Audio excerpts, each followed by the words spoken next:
High বন্ধুরা, আমি আর একটা নতুন রেসিপি নিয়ে তোমাদের সামনে চলে আসলাম। ডিম ফুলকপির ডালনা। দেখো, ডিম সেদ্ধ করে, সেদ্ধ তো দেখানোর দরকার নেই, কেননা সবাই জানো ডিম সেদ্ধ করার। আমি সময়টা বেশি নিতে চাই না, ওই জন্যই। তো ডিম সেদ্ধ করে গাটা একটু কেটে নিয়েছি ছুলে, দেখো। আর হচ্ছে ফুলকপি গোটা গোটা করে কেটে নিয়েছি, আলু নিয়েছি, আর কটা ডাঁটা কচি কচি ছিল, সেই ডাঁটাগুলো একটু নিয়েছি। এটা আমাদের সবুজ জিনিস খাওয়া হেলথের জন্য খুবই ভালো। তো সব জিনিস আমি দেখো কেটে নিয়েছি। তো হচ্ছে এটা আমি ফ্রাই করে নেব আর মশলাপাতি দেখাবো। তো আমি সব মশলাগুলো একটু এক জায়গায় করে নিই, তারপরে তোমাদের আবার দেখাচ্ছি। বন্ধুরা, আমি দেখো মশলা করে নিয়েছি। এই যে টমেটো আমি গ্রেট করে নিয়েছি, আমার মিক্সারে পিষে নেওয়া হয়নি, কারণ আমি এটাই বেশি পছন্দ করি। আর হলো মশলার মধ্যে হলো আমি নিয়েছি হলো চিনি, নুন, জিরের গুঁড়ো, ধনের গুঁড়ো, হলুদ, শুকনো লঙ্কা, আদাটা নেওয়া হয়নি, আমি নিচ্ছি। আর ফোড়নের মধ্যে জিরে তেজপাতা আর হলো গরম মশলার মধ্যে এলাচ, দালচিনি, লবঙ্গ সব একসাথে দেখা যাচ্ছে না, ওই জন্য এই যে লবঙ্গ নিয়েছি। আমি আমার পরিমাণ অনুযায়ী নিয়েছি। এটা গুঁড়োও তোমরা দিতে পারো, কিন্তু আমি এখানে আস্ত দিচ্ছি, কেননা কালারটা তাহলে কালচে কালার হবে না, খুব সুন্দর একটা কালার আসবে। তো গুঁড়োটা দিলে একটু কালারটা চেঞ্জ হয়ে যায়। তো আমি আদাটা বের করে নিই। না, হয়নি বলছে মামা। দেখো বন্ধুরা, আমি আদা দিয়ে নিয়েছি। এইবার এসো, আমি ডিমটা ভাজা করে নেব। দিয়ে নিচ্ছি ভাজা করার জন্য, দেখো। আর জাস্ট একটু হলুদ দিয়ে নেব, কেননা হচ্ছে আমি ইয়েটা দেবো তো, ডিমে আর মাখানো হয়নি। এইবার হলো আমি ফ্রাই করে নিচ্ছি।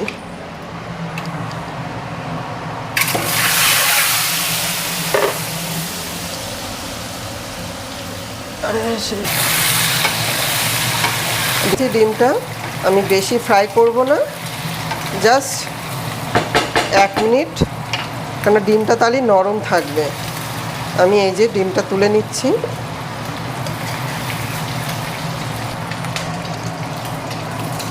আলুগুলো দিয়ে দিচ্ছি, ফুলকপিটা আমি একটু পরে দিচ্ছি।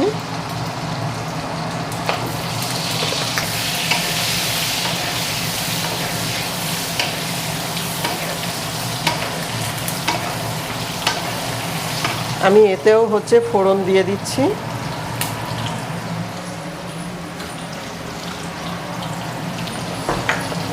আমি ওই কড়াটাই ভেজে নিচ্ছি, আর এই কড়াটাই আমি ফোড়নে দিয়ে দিলাম জিরে এবং তেজপাতা, এবং আদাটাও দিয়ে দিচ্ছি। আদাটা দিয়ে দিচ্ছি।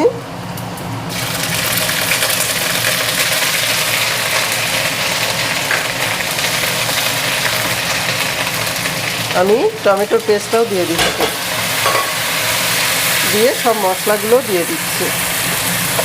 এটা তোমরা জলে গুলেও নিতে পারো, কারণ আমি যেহেতু টমেটোর পেস্টটা আছে জল ওই জন্য একসাথে দিয়ে দিলাম। একটু ফ্রাই করে নিচ্ছি।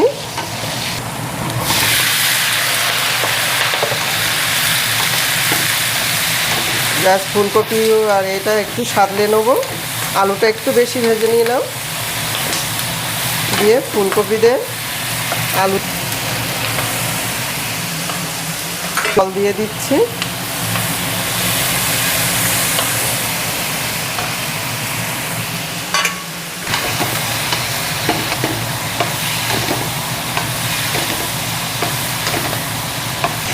মশলাটা কষিয়ে ভালো করে কষিয়ে নিতে হবে।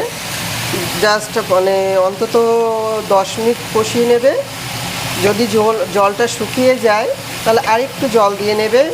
মশলাটা কষানোর কাছে রান্নার টেস্টটা নির্ভর করছে। আমি আরেকটুখানি জল দেবো, এতে গরম জল।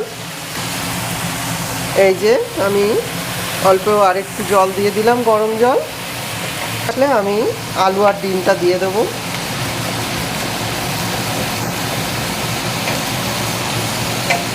এতে কাঁচা লঙ্কা দিলে আর একটা মানে বেশ কালার আসতো। আমি আজকে শুকনো লঙ্কা দিলাম। আমি কাঁচা লঙ্কা দিয়েও করি, শুকনো লঙ্কা দিয়েও করি। ওরকম 5 মিনিট মতন ভেজে নিলাম। এবার আমার কপি ভাজা হয়ে গেছে, ভাজা ঠিক না, সাতলানো। অনেকটা তেল রয়ে, ভাবলাম ওর মধ্যে দিয়ে আর একটু ভালো করে কষিয়ে নিই, তার জন্য কপিটা আমি তুলে নিচ্ছি। কপিটা আমি পরে দেব। এটা গরম হয়ে গেছে।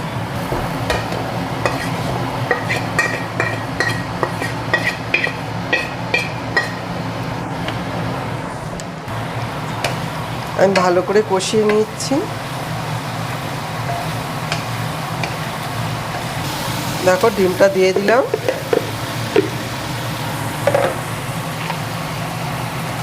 ডিম ফুলকপি রান্নাটা সত্যি খুব ভালো হয় বন্ধুরা।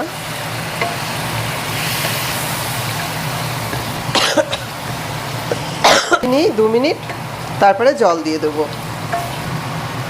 বন্ধুরা দেখো তেল উঠে এসেছে, তোমরা দেখতেই পাচ্ছ। আমি এবার জলটা দিয়ে দিচ্ছি। বন্ধুরা এই ফুলকপি দিয়ে ডিমটা তোমার এদিকে সবজিও খাওয়া হয়ে যাচ্ছে, এদিকে তোমার প্রোটিনও খাওয়া হয়ে যাচ্ছে। তাতে করে তোমার দুটো জিনিসই হচ্ছে, আর এটা সত্যি টেস্টটা খুব ভালো হয় বন্ধুরা।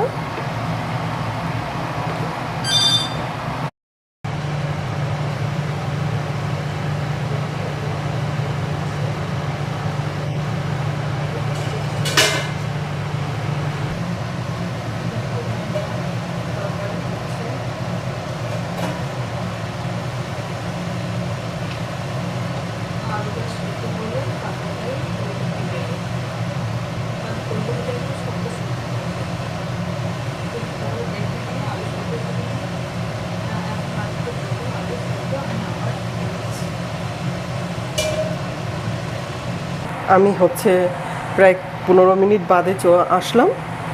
হচ্ছে দেখো ঝোলটা অনেক কমে গেছে। আমি একটু পাতলা পাতলা রাখবো, ওই জন্য আমি ফুলকপিটা দিয়ে দিচ্ছি। ফুলকপিটা দেওয়ার পরে আমি 7 মিনিট মতন রাখবো ফুলকপিটা দেওয়ার পরে, কেননা ফুলকপিটা গলেও যাবে এবং আস্তেও থাকবে। আমি ডাঁটাটা নিচের দিকে দিচ্ছি, যাতে ডাঁটাটা গলতে একটু টাইম লাগে, তো ওই জন্য ফুলকপিগুলো এরকম করে দিয়ে আমি 7 মিনিট মতন রাখবো। রাখার পরে আমি অফ করে দেবো।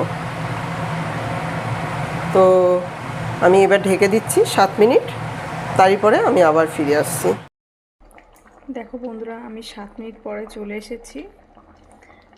দেখো আমার তরকারি রান্না কমপ্লিট হয়ে গেছে।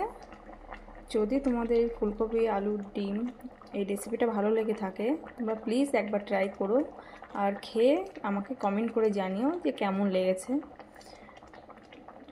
প্লিজ একটা লাইক, কমেন্ট, শেয়ার, সাবস্ক্রাইব করে দেবে। Thank you.